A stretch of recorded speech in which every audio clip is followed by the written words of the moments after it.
Monsieur le Président, Messieurs les membres du jury, citoyennes et citoyens de notre pays, témoins ou simples badauds, Payerne, la gourmande, la fière, la sereine ne voit pas ou ne veut pas voir les germes de peste se développer en elle.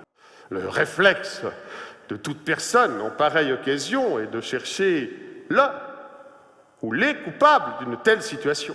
L'autre, c'est le juif. Juif avec ses cheveux frisés, juif avec son nez crochu, juif avec sa circoncision, juif qui ne mange pas comme nous et surtout pas de porc. Pas de porc au royaume du cochon. Quelle insulte! Regardez, mais regardez comment l'Allemagne a su se saisir de ce problème. Admirez comment la France lui emboîte le pas. Non, il n'y a pas à tergiverser. Le juif est coupable. On ne risque pas grand-chose à désigner le vampire juif, la vermine juive, le cancrélat juif. Mais regardez ce qu'ils font ailleurs. Si les autres l'ont compris et font le ménage chez eux, pourquoi pas nous ici?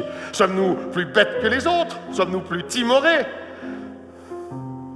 Sommes-nous simplement plus sages? Les faits.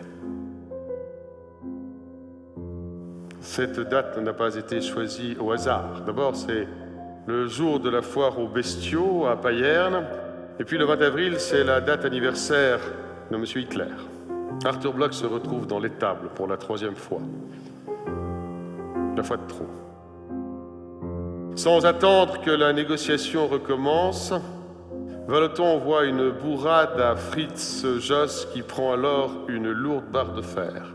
Et dit, je cite, « Ordre du parti, tue-le, allez, assomme ce porc ».